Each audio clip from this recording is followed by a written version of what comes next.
Hello everybody, welcome to the internet's new favorite show. I am Omegas, and this is a series that I'm starting called Silly Satanic Satire, because this is nothing but a joke. You are going to be entertained, and you're going to be learned. I can't grammar today. You're going to be learning stuff. Did I say my name is Omegas? Alright, now before this show begins, I would like to do the friend of the day, and today's friend is Atticus. Send a friend to him. I'm going to tag his name in the comments. Send him a friend request and like his profile picture. If you want to be added as a friend of the day for a video, just be my friend. In fact, if you want to, share this video or tag people in it and send me a friend request if you're not on my friend list. Alright, now I'm going to talk about something that's near and dear to my heart. Yahweh. I love Yahweh. Actually, it's the exact opposite. But I'm going to tell you why I can't stand Christianity. Not Christians. People are able to believe what they want, but I'm going to put it under the microscope and give it some scrutiny. Now, if you are someone who's going to say, but wait, hang on, everything is an allegory, I'm going to need you to stop. Alright, let's get to the nitty gritty, right?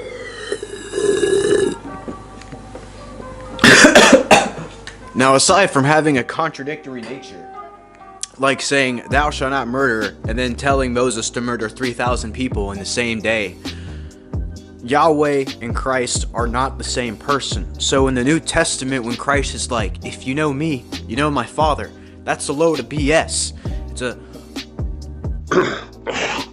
It's that.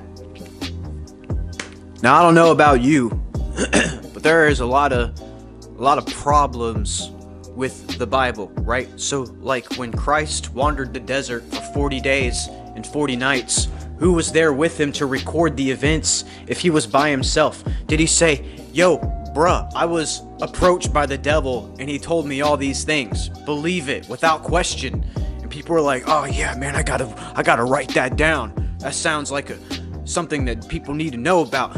On top of that, Matthew, Mark, Luke, and John are not even written in the first person. They're written in a story. Like, they didn't say, Jesus came to me today in the XYZ. You know why? Because they weren't the ones that even wrote the books. I mean, they were, but they weren't the ones that experienced the story. Like, I think Matthew only met Christ once. Hello. What are you doing? Now, hold up.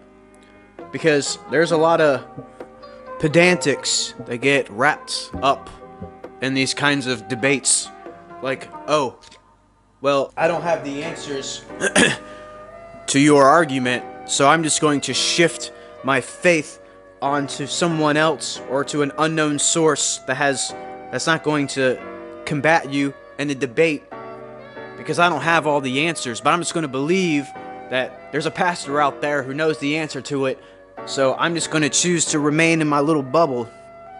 I'm going to do something for you real quick, alright? I'm going to put a cardboard box next to your feet, and I'm going to hand you a Rubik's Cube.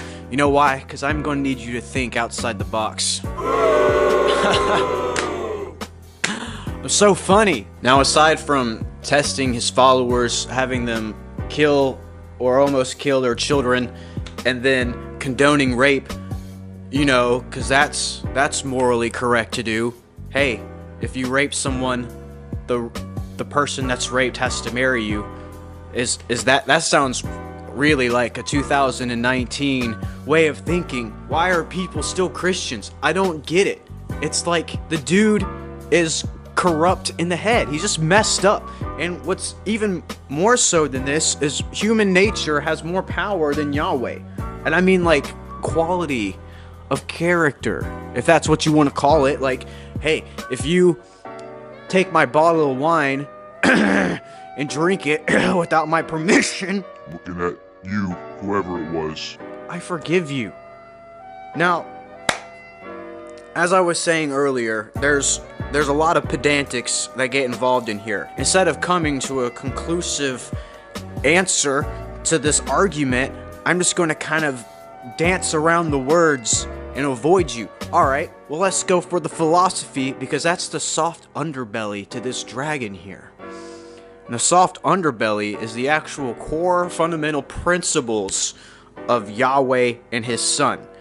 Is it wrong? Is it morally okay to do what he's doing? If Christ never died for you, do you believe that you should burn in hell for an eternity? Like, if you had no way to save yourself, do you believe that you deserve to burn in hell?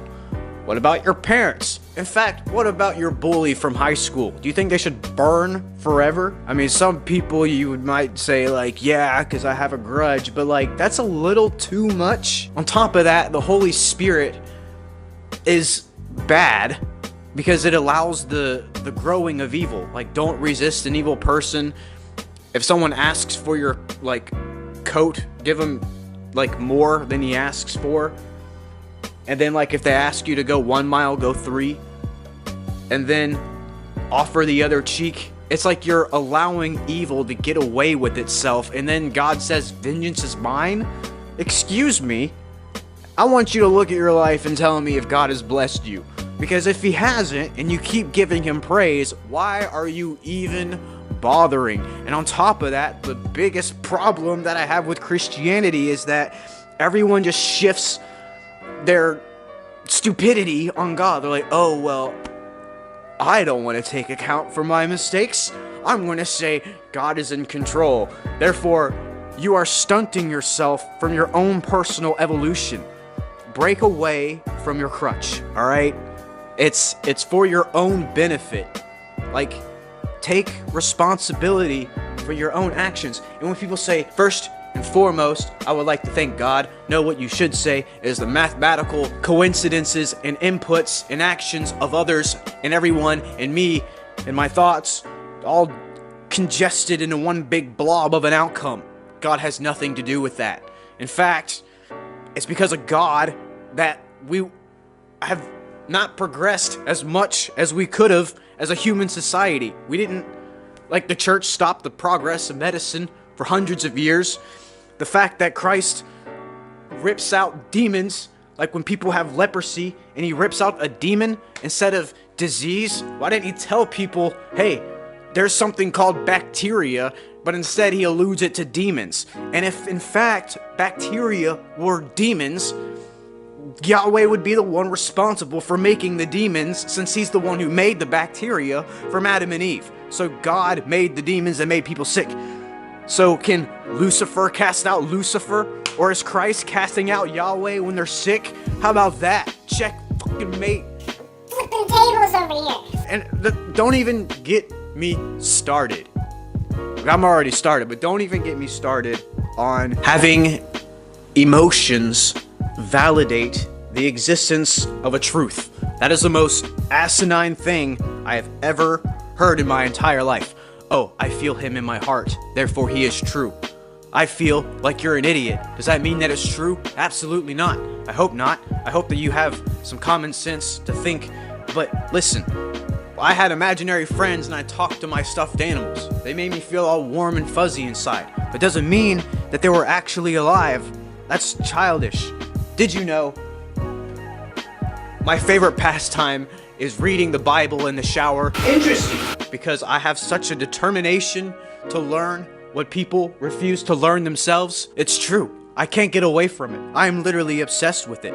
And ironically, in the book of Mark, it says, if you believe in me and are baptized, you'll be saved. And the signs that show that you're saved is that you can touch the sick and heal them, grab snakes and not be harmed, and drink poison and not be harmed either. Huh. Who here is willing to drink some cyanide or some mercury and believe that their salvation will be the shield that safeguards against their imminent death? Oh, but don't tempt the Lord thy God. Well, then why does he even say it and put it there if he never needs to be tempted or never can be tempted? Oh, wait, God can tempt man? Oh, God cannot tempt men. Oh, these are two contradicting verses. what do you know? It's like, hey, he can do it, but we can't because, you know, live by example. Speaking of example, God's the example of everlasting unconditional love, right? God is love. Well, what is love? It's not jealous. God is a jealous God. It is not boastful. God definitely boasts. He is quick to anger, and he's all these other things. His people smeared feces on pagans' faces. Man, I am like a hair away from going from Satanism to Luciferianism just because I'm so sick of the bullcrap. Have you not been entertained by my... So, tell me what you guys think. Did I make a lot of sense? Did I have some good arguments? Please let me know in the comments below, and feel free to send me a friend request. Spam this video, share it to groups, share it to your grandmother, tag your Christian family, say, eat this, you lovable, adoring family. Pray for me. I'm going to leave some space at the end of this video for the still image. Thank you for watching.